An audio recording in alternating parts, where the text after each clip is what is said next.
এই একটা ঘটনা, আমার মেয়ে মারা গেছে। আপনারাও সারাদিন মিডিয়াতে নিউজ নিয়ে আছেন। সর্বোচ্চ 7 দিন, আর একটা আল্লাহ না করুক বড় কোনো ঘটনা, আপনারা হাজার হাজার মিডিয়া সেখানে দৌড়াবেন, আমার রামেশা হারিয়ে যাবে, আমার রামেশা হারিয়ে যাবে।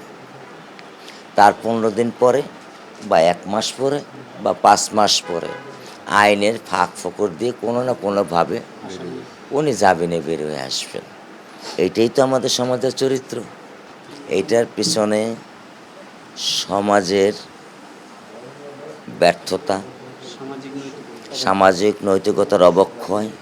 আপনি সকাল 6টা বাজে যদি এই মহল্লায় আসেন, রাত্র 12টা বাজেও যদি এই মহল্লায় আসেন, গাঁজা, ইয়াবা বা অন্য অন্য জিনিস আপনার মানে হয়তো বা 1 কেজি উস্তা কিনতে গেলে আপনাকে খুঁজতে হবে, এটা কিনতে গেলে খুঁজতে হবে না, এটা কিনতে গেলে খুঁজতে হবে না। এটা আমাদের সমাজের এখন প্রতিটা জেলায়, প্রতিটা জায়গায়, প্রতিটা পরিবেশই। এই একজন বাবা হিসেবে অন্য মানে কি বলবেন, একটু কি বার্তা দেবেন? কোনো বার্তায় দিতে চাই না। আপনারা যদি পারেন সমাজ ব্যবস্থা পরিবর্তন করুন, আপনারা যদি পারেন নেশামুক্ত যে সমাজ আমাদেরকে উপহার দেন, আপনারা যদি আমাদেরকে দিতে চান আমাদের বাচ্চা যেন নির্ভয়ে নিশ্চিন্তাভাবে আমি আমার বাচ্চাকে স্কুল কলেজে পাঠাতে পারি, সেটা দেন, দর্শকের খুব তাড়াতাড়ি যাতে বিচার হয় সেটা দেন। আর কি চাইব? আমরা চাইতে পারি, কিন্তু এটা হয়েছে। আমার বয়স 55, আমি জিয়া রহমানের সাথে একসাথে এক কোদালে এক টুকরিতে খাল কাটছি। আমি তখন শেরপুর বাগড়াশাহ স্কুলে ক্লাস 4-এর ছাত্র। আমি 88 বেচের ছেলে, শেরপুর ভিক্টোরিয়া একাডেমির, সরকারি ভিক্টোরিয়া একাডেমির। একসাথে জিয়া রহমান সাহেবের সাথে আমি খাল কাটছি, তার অটোগ্রাফ করা একটা বইও আমার কাছে ছিল, সেটা যে কোনোভাবে হারিয়ে গেছে। তো আমি তো পরিবর্তন দেখিনি, বাড়ছে ছাড়া তো কোনো কিছু কমেনি। আপনি কি মনে করেন নেশার জগৎটা আপনারা নিয়ন্ত্রণ করেছেন? আপনারা বলতে পারবেন? আপনাদের সেই নিউজ আছে আপনাদের কাছে? নেই, সেই নিউজ আপনাদের কাছে নেই।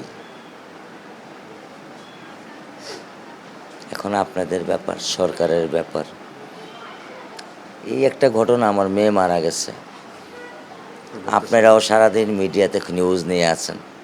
সর্বোচ্চ 7 দিন, আর একটা আল্লাহ না করুক বড় কোনো ঘটনা, আপনারা হাজার হাজার মিডিয়া সেখানে দৌড়াবেন, আমার রামেশা হারিয়ে যাবে, আমার রামেশা হারিয়ে যাবে।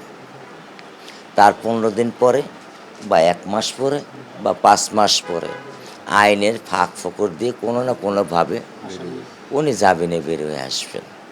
এইটাই তো আমাদের সমাজের চরিত্র। আমি আমার মেয়ের কথা বলছি না, আমি আমার সমাজ ব্যবস্থাটাকে দাঁড়া করাবার চেষ্টা করছি। আমি যদি ভুল বলে থাকি আমাকে ক্ষমা করে দেবেন। আপনি কি দেখবেন, আইনের সংশোধন চান? আমি কিছুই চাই না, আমি সমাজ পরিবর্তন চাই। আইন কত কোটি করবেন, কত কোটি আইন করবেন, কত বড় আইনের বই বানাবেন, যদি আইনের প্রয়োগ না করতে পারেন? কত কোটি আইন করবেন? আমি এই 1 বছর আগে সিঙ্গাপুর গেছি। আমি সিগারেটের সুগারটা ফেলতে পারিনি, পুলিশ এসে আমাকে বলল, this is the first time you are tourist, so I want to give to warning, next time I give to money punishment. আছে, আছে ব্যবস্থা। তাহলে জাপানের বাচ্চারা ড্রেনে ময়লা দেখলে নিজেরা পরিষ্কার করে, আমরা করি? আমাদের সেই শিক্ষা, সেই সমাজ ব্যবস্থা, সেই নৈতিকতা, আমাদের নিজের ভিতর থেকে দেশকে ভালোবাসা। জাপানে, সিঙ্গাপুরে নাহলে 50 জন আমাকে প্রশ্ন করছে, আমার দেশটা কেমন, আমার দেশটা তোর কাছে কেমন লেগেছে? আমরা কোনোদিন আমার দেশকে নিয়ে ভাবি? তাহলে এই প্রত্যেকটা রাস্তার নিচে আপনার মতো মানুষ 20টা পার করে দেওয়া যাবে এরকম ড্রেন আছে। যা দেখেন গিয়ে ড্রেনের নিচে খাট পাবেন, তোষক পাবেন, টিভি পাবেন, আলমারি পাবেন, শোকেস পাবেন। আপনি যদি পরিষ্কার না করেন তাহলে সে পানিটা যাবে কিভাবে? কিভাবে যাবে? আপনি তৈরি করলেন কিন্তু সেটার রক্ষণাবেক্ষণের দায়িত্ব আপনার না আরেকজনের। উনি বলবে আমি পানি দেওয়ার দায়িত্বের মালিক, কিন্তু ওই চৌকি নেওয়ার দায়িত্ব মালিক না, ওটা আরেক মন্ত্রণালয়ের। এই করতে করতেই আপনারা এই রোডে এত সুন্দর টাইলস লাগাইছেন, কয়বার ভাঙলেন 6 মাসে?